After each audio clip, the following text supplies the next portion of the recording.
final de ano e está oficialmente aberta a temporada de processos seletivos nas escolas particulares. E se você está querendo se destacar e garantir aquela tão sonhada vaga na escola, você precisa assistir esse vídeo até o final. Olá, eu sou a Ana Lívia, esse aqui é o Pio e você tá no canal Você Estuda Aula, e no vídeo de hoje eu vou te contar o que você não deve fazer de jeito nenhum em um processo seletivo na escola.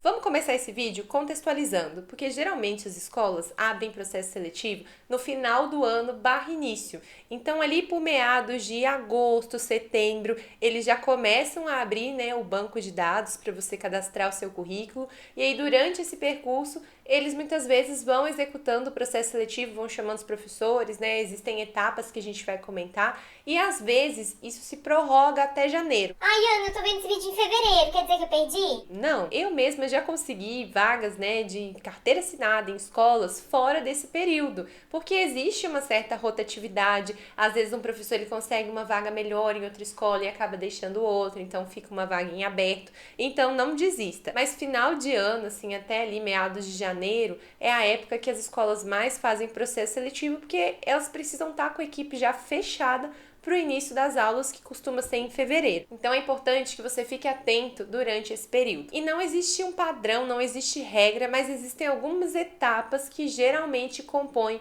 um processo seletivo, que vai ali de envio de currículo, aí você tem uma prova, que muitas vezes é uma prova conteudista, tem lugares que fazem isso, você precisa tirar uma determinada nota para avançar, e aí depois a gente tem a parte da entrevista / aula teste. Claro que existe toda uma preparação didática para você, focar em um processo seletivo. Afinal, eles querem contratar um professor e eles precisam avaliar se você tem essas competências. Mas existem alguns detalhes muito importantes que vão um pouco além da didática e que eles não são falados. Nesse vídeo eu fiz aqui uma lista com 5 erros muito comuns que os professores cometem durante o processo seletivo, e o último, para mim, é o pior e é o que pega mais, que prejudica mais o professor. Respira então e vem comigo. Vamos começar com o primeiro erro.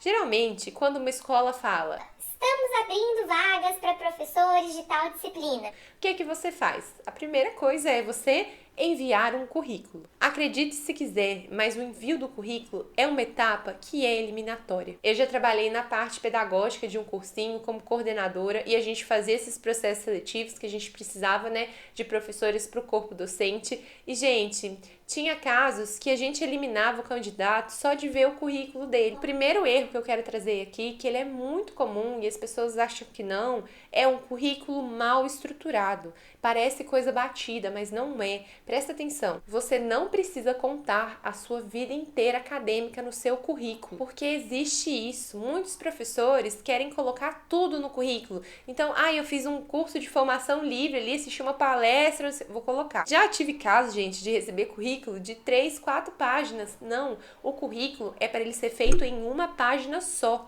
O negócio é como você vai organizar as informações lá. O que é importante? As suas formações acadêmicas, experiências, que comprovam que você tem aptidão para aquela vaga. Então, se você já lecionou, aula particular não conta, tá? Geralmente não. Então, não coloque isso no seu currículo, que você trabalha com aula particular. As escolas não costumam considerar isso como um fator importante, porque são contextos completamente diferentes. Então, experiências em cursinho, às vezes você trabalhou como voluntário, a parte de estágio, se você não tem nenhuma experiência de CLT, comprovada ali, de carteira assinada, põe que você fez estágio em tal escola, isso já conta como experiência prática. Agora, não me venha colocar que você assistiu tal palestra ali do fulano de tal que ninguém conhece. Não, gente, por favor. Porque isso não vai ajudar em nada, sabe? Então, é uma informação que ela não é necessária. O currículo de escola, ele é diferente do currículo Lattes, porque no Lattes a gente põe tudo, Assistir uma palestra, participei de tal evento, enfim. No currículo que você vai entregar para a escola, essas informações acadêmicas, elas não têm muito peso.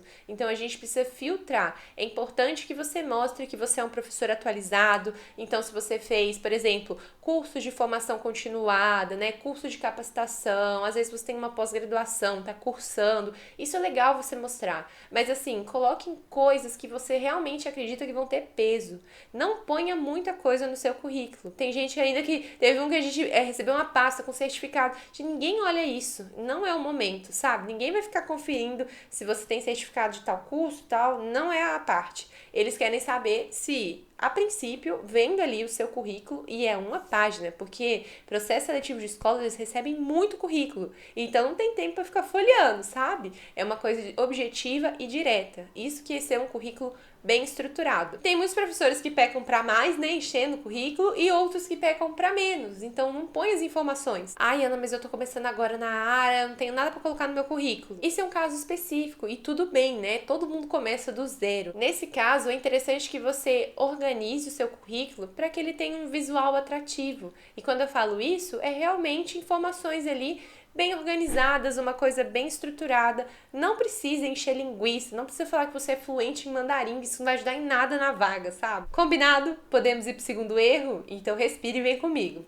Eu tô seguindo aqui, gente, uma lógica das etapas do processo seletivo. Então, a primeira etapa é você mandar o currículo. A segunda costuma ser uma prova específica. Como assim? Se eu sou professora de química e eu estou me candidatando a uma vaga de professora de química, geralmente eu preciso fazer uma prova específica do meu conteúdo para mostrar que eu tenho o conhecimento pedagógico ali, né? Que eu sei resolver uma questão de química para eu poder ensinar. Então, assim, esse é um básico. Todas as escolas têm essa etapa? Não, mas costuma ter. Eu já fiz, inclusive, um processo seletivo no SESI. Eu lembro até hoje, eu passei nesse processo seletivo. Só que não era só questões específicas, eram questões eu não lembro se era ciência da natureza, mas tinha outras disciplinas. E tinha redação, gente, eu juro pra vocês. Tinha redação. Só que, claro, eles avisam isso, né, no edital. Eles não pegam ninguém de surpresa. Normalmente, as escolas disponibilizam uma lista, né, de conteúdos ali, como se fosse um mini edital do que vai cair na prova. Eles avisam, sabe? Esse foi o único processo seletivo que eu fiz, acho que tinha, né, redação. Os outros sempre foram questões específicas mesmo. Então, assim, é bom você se atentar a isso. E qual que é o grande erro? Eu sou professora de química, eu sei ensinar química, então pra que eu vou estudar pra essa prova? Eu não vou me preocupar com essa prova. Aí tá o erro. Você achar que você não precisa estudar pra prova, mas aí você tem que lembrar que quem tá concorrendo com você também é professor de química. E é professor que às vezes tá, em sala de aula há muito mais tempo, professores mais experientes. Então, assim, você precisa se destacar nessa prova, porque subentende-se que já todo mundo vai bem. Já não é todo mundo professor? Não todo mundo tá ensinando esse conteúdo? Então, a gente vai partir do pressuposto de que todo mundo sabe aquilo. Então, muitas vezes, se destaca ali por meio ponto. Uma vez também participei num processo seletivo do colégio. E era, assim, a maior nota. Acho que eram as 3 maiores notas e seguiam para o processo, né? Seguia adiante.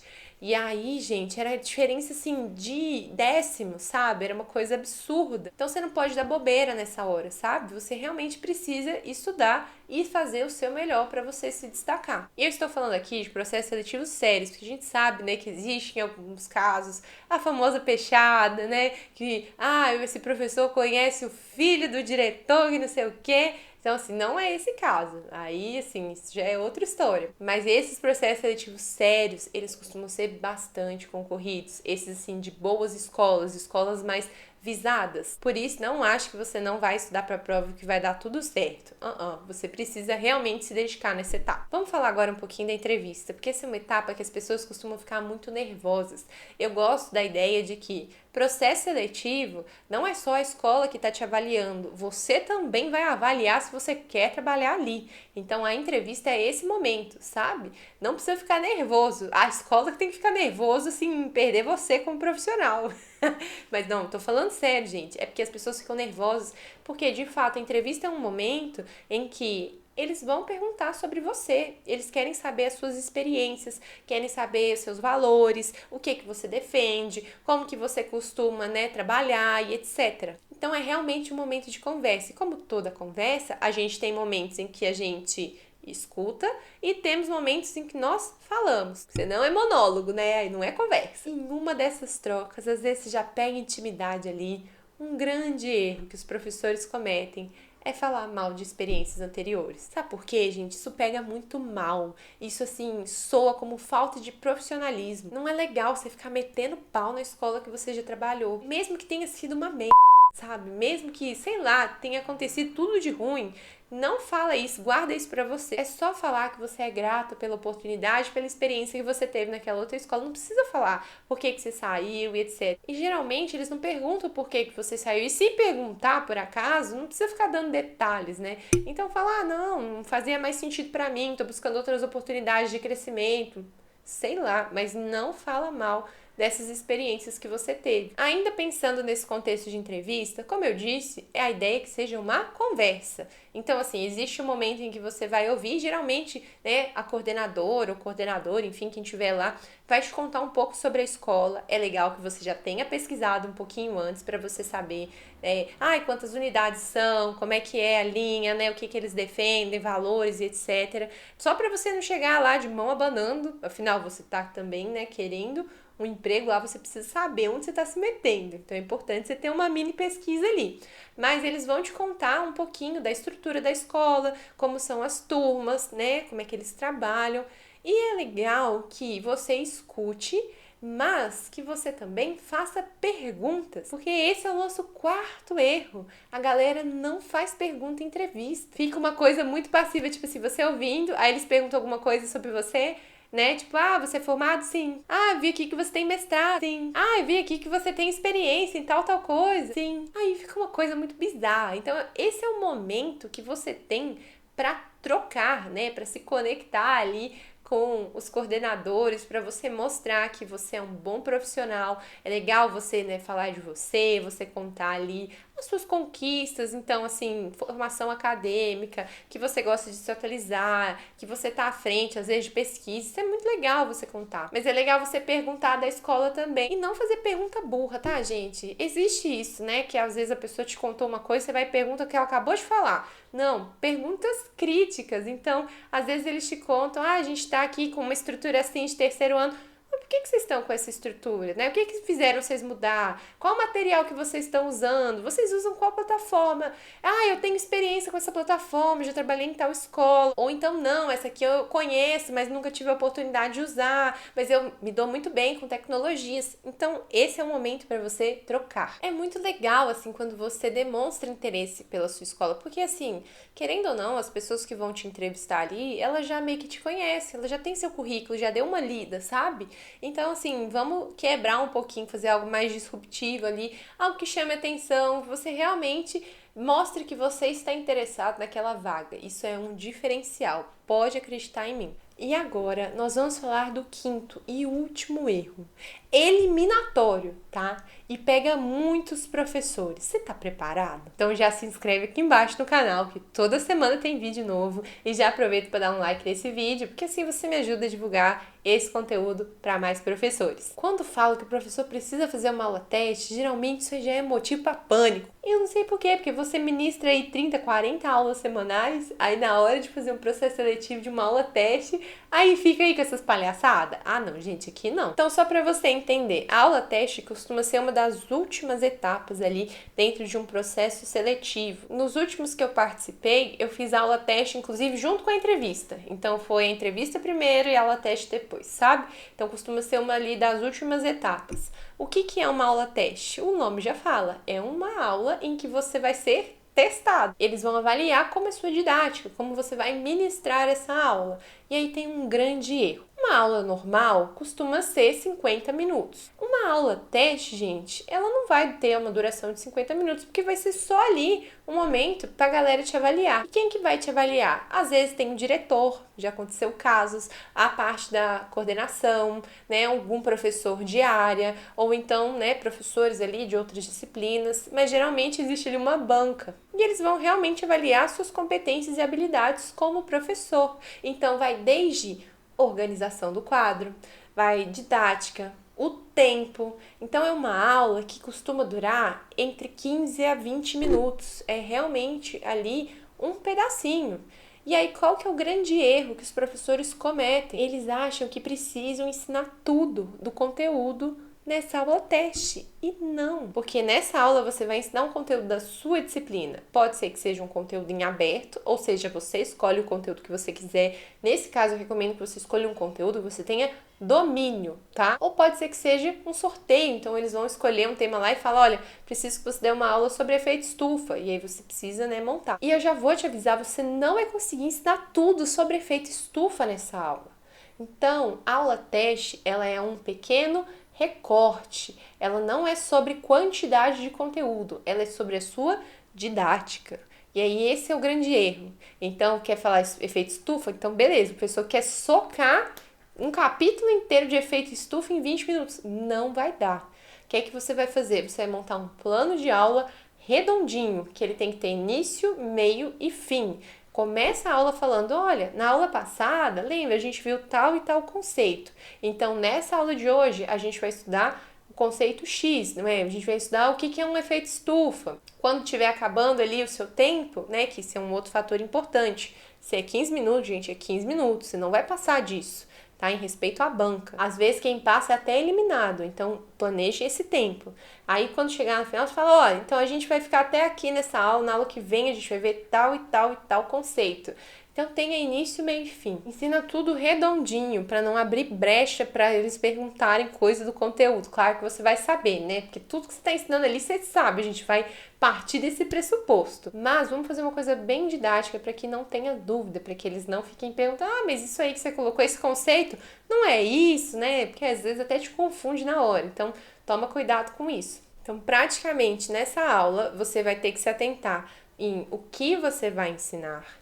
Tá? Então, qual é o recorte do conteúdo que eu vou fazer, que eu vou ensinar nesse tempo e como eu vou ensinar isso? Se é uma aula teste, se eles têm que avaliar o professor, faz sentido eu propor uma aula com metodologia ativa em que o protagonismo está no aluno? Muitas vezes não. Na maioria das escolas, a aula teste é muito legal, é muito assertivo você seguir um caminho tradicional. Passar o conteúdo no quadro, eles querem ver como é que é a sua organização de quadro, como é que é o tempo que você, né, tem ali para escrever o conteúdo e etc. Então, isso tudo faz parte do processo, tá? Se for uma escola muito construtivista, algo muito assim, o que você pode fazer? Tudo bem, quer propor uma metodologia ativa? Ótimo, mas aí tem em vista, né, que isso é específico da escola. Num grande geral, a aula tradicional ela é mais assertiva. No mais, tendo isso em mente, não cometendo esses erros, eu tenho certeza que você vai arrasar no processo seletivo que você está participando. Eu te desejo toda a sorte do mundo. Eu acredito muito que o que tiver que ser seu, vai ser seu. Se não veio agora, é porque tá vindo coisa melhor e isso é só um preparo para você receber o que vem por aí. Se você tiver alguma dúvida sobre o processo seletivo, quiser compartilhar alguma experiência, pode me mandar mensagem aqui nos comentários. Que Pio está de olho em tudo. A gente vai ficando por aqui. Um beijo e até o próximo vídeo.